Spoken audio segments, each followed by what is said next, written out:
수익의 일부는 어려운 사람들을 돕기 위해 쓰여집니다. 왜 사람들은 이소룡을 무시하는가? 그 이유는 셋 중 하나, 당신도 여기에 포함될 수 있습니다. 한번 보시죠.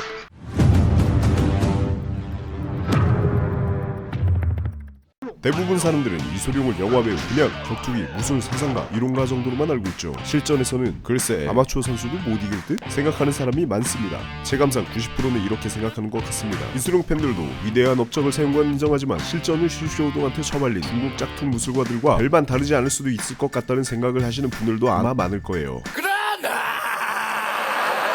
오히려 그 반대였다는 사실. 이소룡한테 도전하던 쿵푸 사범이나 헤비급 복서, 그리고 그 당시 거물급 가라테 챔피언들도 이소룡한테 처발린 게 역사적 팩트. 그러니까 이소룡이고, 이소룡이니까 전설이고, 전설이니까 이소룡. 구라같지만 그게 사실이고 팩트고 역사적 진실이었답니다. 자세한 얘기는 나중에 하고. 도대체 왜 사람들은 이소룡을 무시하는가? 첫 번째 케이스, 격자랄 용알못. 저도 20년 전만 해도 이렇게 생각했고 아마 대부분의 사람들이 여기에 해당할 것입니다. 격투기는 어느 정도 알지만 이소룡에 대해서는 잘 모르는 케이스. 이소룡이 일반인보다 세겠지만 선수랑 붙으면 10조 컷 예상한다. 그렇게 생각할 수밖에 없던 이유, 이소룡에 대해 잘 모르니까. 혼자병법에 나오듯 안 싸우고 이기는 게 크게 이기는 것이라고 생각한 이소룡. 직접 싸워보기도 전에 상대방 기를 죽여서 실제로 상대방들 먼저 도전을 포기하게 만들었던 이소룡. 그러다 보니 유튜브도 없고 스마트폰도 없던 시절 제대로 싸우는 영상 하나 남아있지 않던 이소룡. 그러니까 영화 보고 판단하고 시범 스파링 영상 보고 판단할 수밖에 없는 요즘 세대. 여러분들도 많이 보셔서 아실 거예요. 실력 없는데 함부로 입만 털면 오히려 자기 인생이 털린다는 사실. 입 털고 유명해지고 박살난 짝퉁 무술가들은 아무리 잘나도 계속 자라나는 잡초마냥 예나 지금이나 여전히 존재합니다.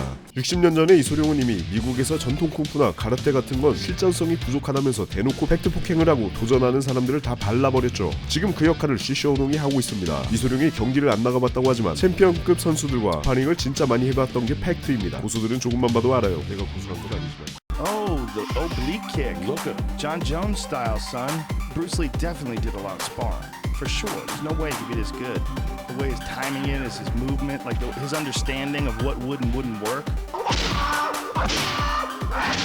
이소룡은 실전을 말로만 중요하다고 한 사람이 아닙니다. 태극권, 영춘권, 체리불가권 등의 전통 무술도 배웠고 실전을 안 해본 사람이었다면 다양한 무술을 배웠다고 벼슬인 것 마냥 행동했겠죠. 그러나 이소룡은 진짜 실전에 대한 본질을 너무나도 잘 알고 있는 사람입니다. 그러니까 자기가 어렵게 배웠던 것이라도 과감하게 버릴 건 버리고 취할 건 취하는 진정한 실전 무술을 독자적인 노력으로 개발하고 장시할 수 있었던 것이죠. 엄청난 인사이트로 생물학적, 운동 생리학적, 스포츠 심리학적인 전문 지식까지 진짜 심오하게 공부한 사람이 맞습니다. 두 번째 케이스, 여갈못, 용알못. 격투기도 모르고 이소룡도 모르는 사람. 이소룡은 영화니까 세 보이는 거지. 격투기 선수가 한 대 치면 날아갈걸? 저도 이소룡을 처음 봤을 때 이렇게 생각했습니다. 투기 종목이란 건 한 번도 안 해보고 체육관 근처에도 안 가본 사람들. 영상에만 의존하고 눈에 보이는 것만 보고 믿고 상상력에만 의존하면 어쩔 수 없는 현실. 파이터들을 직접 보면 찍소리도 못하면서 격투기 조금만 배우면 자기가 다 이길 수 있다고 생각하는 그런 사람들. 이런 친구들은 실제로 프로파이터가 얼마나 강한지 잘 모릅니다. 신경생물학자 로저 스페리가 말했습니다. 뇌는 현실을 있는 그대로 알아보는 기계가 아니고 나의 선택을 정당화하는 기계다. 다음 세 번째, 그냥 이유 없이 싫어하는 케이스. 그냥 말라서 싫다, 중국인이라서 싫다, 중국 무술이라 싫다, 그냥 뭐 다 싫대 그냥. 아직도 이소룡이 중국인이고 절권도가 중국 무술인 줄 아는 사람이 있습니다. 이소룡은 중국인이 아닙니다. 중국계, 독일계, 쿼터 혼혈로 태어났지만 미국에서 태어나 잠시 홍콩으로 갔다 다시 미국에서 자라온 미국 국적을 가진 미국인 브루스 리. 그럼 절권도도 미국인이 미국 땅에서 만들었으니까 미국 무술인가? 어쨌든 이소룡은 국적뿐 아니라 인종, 나이, 성별 가리지 않고 차별 없이 가르쳤습니다. 인성 안 좋은 사람은 차별하긴 했지만. 그리고 절권도는 무술뿐이 아니라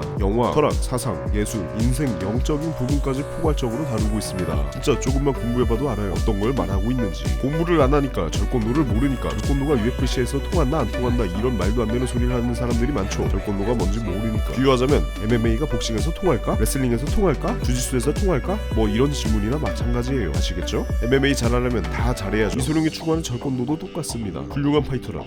모든 기술을 다 잘 사용할 줄 아는 사람이다. 아주 강렬하면서도 함축적으로 격투기의 핵심 가치를 잘 표현하는 말이죠. 그리고 옛날이나 지금이나 이소룡 대 타이슨, 후두루, 최배달 싸우면 누가 이길까? 이런 거 엄청 유행했죠. 저도 솔직히 싸우면 어떻게 될지 몰라요. 확실한 건 이소룡은 어디 깨지거나 부러져도 죽을 때까지 항복 안 하고 계속 싸우는 엄청 독한 사람 중에 세계 랭킹 탑5 안에 들 정도로 완전히 독종 중에 찐 독종으로, 그리고 반칙이란 반칙은 다 쓰고 잡히는 거 있으면 모든 무기로 다 사용할 줄 아는 그런 사람.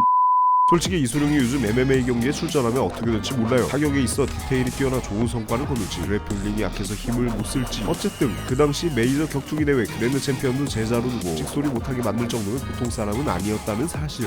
이소룡이 부모가 어린애들 대하듯 챔피언들을 가르쳤던 기사도 스포츠 주간지에 실렸지만 아무도 반박하지 못하고 따지지 못했다는 게 역사적 팩트. 나는 스스로 천하제일이라고 말하지 않는다. 그러나 제2인자라고 승인하지도 않는다. 잘 생각해보세요. 이런 말을 왜 했는지. 만약에 진짜 X밥인 사람이 저런 말을 했다, 겁나 웃기겠죠. 개 무시당하죠. 진짜 당연한 거예요. 이소룡이랑 같이 지내던 사람들은 알고 있습니다. 그 당시에 이소룡을 이길 수 있는 사람이 있을까? 라는 소문이 돌았으니까 이런 말을 할 수 있던 거죠. 어쨌거나 저도 이소룡의 팬이긴 하지만 맹목적으로 이소룡이 무조건 최고다라고 말하지는 않습니다. 진실을 탐구하고 인간의 본질에 대해 공부하며 자아실현의 욕구를 충족시키기 위해 인생을 살아가는 우주의 여행자일 뿐입니다. 수익의 일부는 어려운 사람들을 돕기 위해 쓰여집니다. 시청해주셔서 감사합니다.